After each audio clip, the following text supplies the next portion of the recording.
the number of heroin overdose deaths nearly quadrupled. Also more likely than dying from a fall, drowning, or gun assault. He was tired of running, but he didn't want to wake up the next morning and worry and wonder and scheme about where his next fix was going to come from.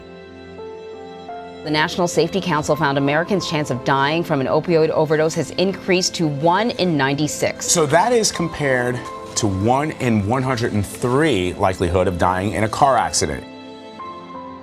As a person, Brandon was this big-hearted, bright, shining light of a person. It's America's heroin epidemic.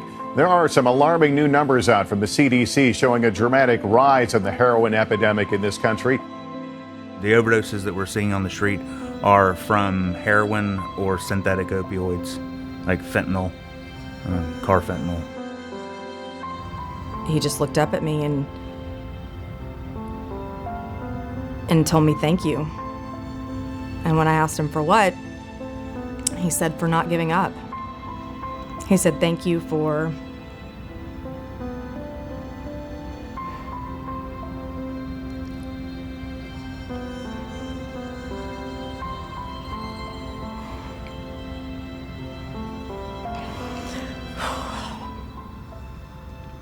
He said, thank you for being the warrior that you are.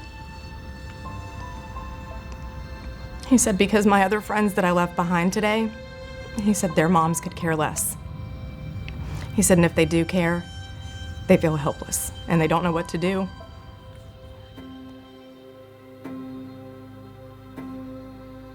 Brandon was a football player in high school. He was a 6'2" big burly kid that loved to play sports, and he sustained a football injury to his back that was catastrophic to him physically.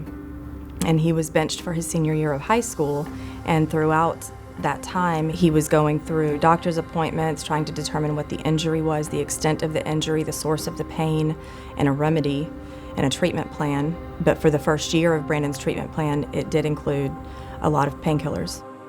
After that first year, then he was weaned off of the pain medication. He was issued a smaller and smaller dose each visit, and we were going monthly at that time. He had started physical therapy, and he was improving. And I thought that as he stabilized off of the pills, that he was off of the pills. I didn't realize that he had developed such a dependency, and that his brain was telling him that he needed those pills, he needed that medication, and that he was finding an alternative source to obtain them. And it became harder and harder for him to get the pills from whatever source he was getting them from. And then at that point, he started to turn to other substances, and someone recommended, this is a lot cheaper, this is the same, this is just as effective, this will help you out. And it was presented to him in a friendly manner, even though it wasn't a friend. And Brandon tried heroin for the first time. And he said that after that there was no going back. I knew for about 2 years that something was wrong, and I was in denial. I didn't want to believe it. I just didn't want to give it a name. I didn't want it to have a face, because anything that I'd ever heard or known of heroin, it was completely defeating. Brandon got up and he went to work. He went to lunch, he went back to work, and then when he left work, he went to an ATM and he drove to a place to meet a guy to buy some heroin.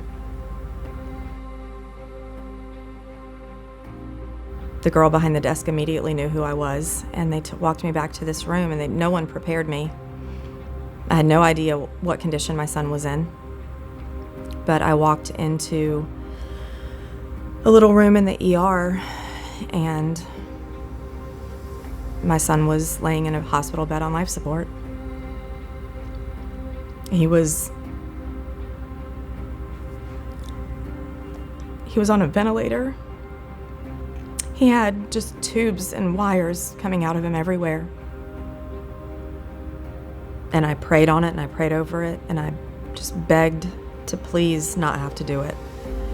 to not have to be the one to tell them to turn those machines off, to not have to make that call. Because when you give a child life, the last position that you want to be in is the one where you have to take it away. And I went back to the hospital after church on Sunday, and I met with a representative from Sharing Hope. They coordinate organ and tissue donations.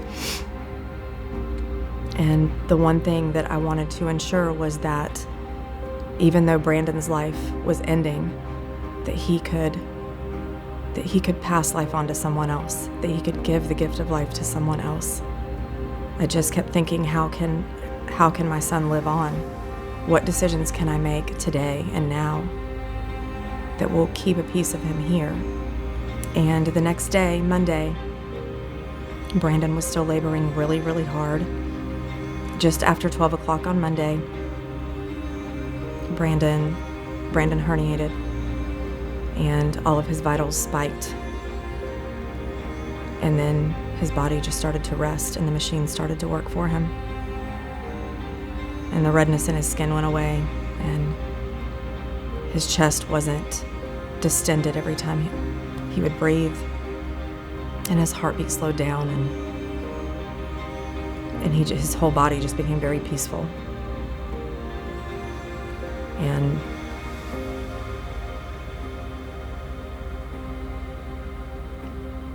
he died right there in front of me in that bed.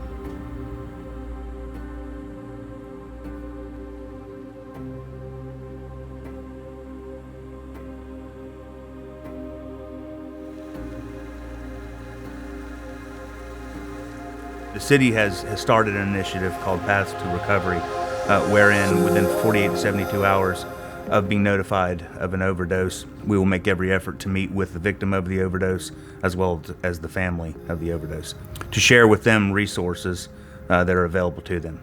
The goal of this initiative is to show pathways to recovery and to save lives.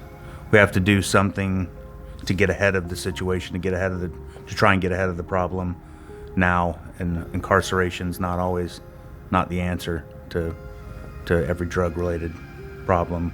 These individuals suffering from substance use disorder need to know that there are resources, that they're not stuck in an endless cycle, that there's resources available to them. I think it's imperative, it's necessary that we start an initiative like this. If we don't, we're going to continue to see the number of overdoses stay the same or elevate and risk lives. More people than not that are suffering from substance use disorder are looking for a way out. They just sometimes can't find it or not ready. Also, part of our initiative is the drug take-back box, which is located in the lobby of City Hall. Anyone open to the public, anyone can come in and drop off unused or unwanted prescription medications.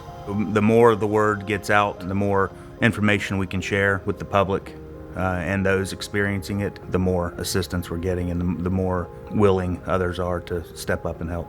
You're not alone. There's unfortunately countless numbers of people who are experiencing the same problems, and the good side to it is there's countless people who have experienced it in the past and have beat it or worked every day toward beating it. You're not alone is the bottom line. There is no mother, there's no loved one who is facing the monster of addiction in their life that has enough information, that has enough education and knowledge, because it's not just going to be any one agency or any 2 or 10 agencies that's going to cure this, that's going to fix it.